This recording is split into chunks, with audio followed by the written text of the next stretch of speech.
నువ్వుల భక్షాలు అంటే తెలుసా? తిన్నారా ఎప్పుడైనా? నువ్వులు బెల్లం కలిపి గ్రైండర్ పట్టిన తర్వాత ఆ పిండిలో కొన్ని వాటర్ వేసి ఒక ముద్దలాగా కలిపి పెట్టుకోవాలి. గోధుమ పిండిని కలిపి చపాతీలా లాటించి అందులో మధ్యలో పెట్టి చుట్టేసి చపాతీలా లాటించుకొని 2 సైడ్లు కాల్చుకుంటే నువ్వుల భక్షాలు రెడీ అవుతాయి. ఇవి హెల్దీ. ఒక 4-5 డేస్ వరకు ఉంటాయి. బ్లడ్ తక్కువ ఉన్న వాళ్ళు, ఐరన్ డెఫిషియన్సీ ఉన్న వాళ్ళు నువ్వులు ఇలా తీసుకుంటే మంచిగా బలం. ఫిషెస్ తీసుకొచ్చారు ఇంట్లో, మేము వెళ్తున్నామని ఆ రోజు తీసిన వీడియో. ఫిష్ కర్రీ, దానికి కాంబినేషన్గా బియ్య పిండితో అట్లు చేసాం. బియ్యపట్లు అంటే తెలుసా? బియ్య పిండితో చేస్తారు. బియ్య పిండిలో కొంచెం ఉప్పు, నీళ్ళు వేసి దాన్ని మంచిగా దోశ పిండిలా కలుపుకొని దోశ వేసే ప్యాన్కి నూనె రాసి ఇట్లా అట్టులా వేయడమే. మంచిగా కాలిన తర్వాత 2 సైడ్లు కాల్చుకుంటే బాగుంటుంది చేపల పులుసులోకి కాంబినేషన్. మీ ఇంట్లో చేపల కూర చేస్తే దేంతో తింటారు? మేమైతే ఇలా అట్లు వైట్ అన్నంతో తింటాము.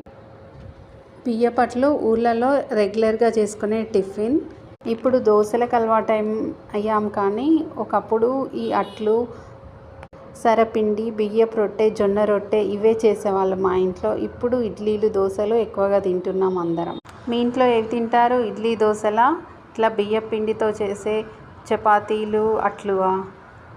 అందరం వెళ్ళిపోతున్నామని లాస్ట్గా పిల్లలకు ఒకసారి పానీపూరి చేయమంటే చేశాం.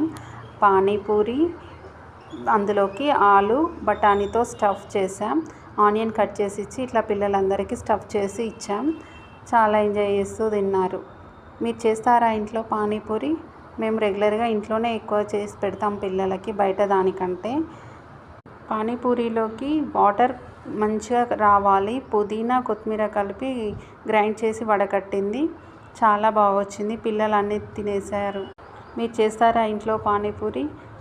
ఊరికి వెళ్ళినప్పుడు ఖచ్చితంగా తాగేది నీరా. మీరు తాగుతారా? ఇదేం కళ్ళు కాదు, నీరా. ఈత చెట్టు నుండి వస్తుంది. ఇది ఇంటికి వెళ్ళినప్పుడు ఒకసారైనా తాగుతాం. ఎందుకంటే కిడ్నీలో రాళ్ళు ఉంటే పోతాయి. నాకు ఉన్నాయి కాబట్టి పోతాయని తాగుతాం. పిల్లలందరూ నైట్ డిన్నర్ తింటున్నప్పటి వీడియో. ప్లీజ్ సబ్స్క్రైబ్ చేసుకోండి, లైక్ చేయండి. వీడియో ఎలా ఉందో కమెంట్ చేయండి.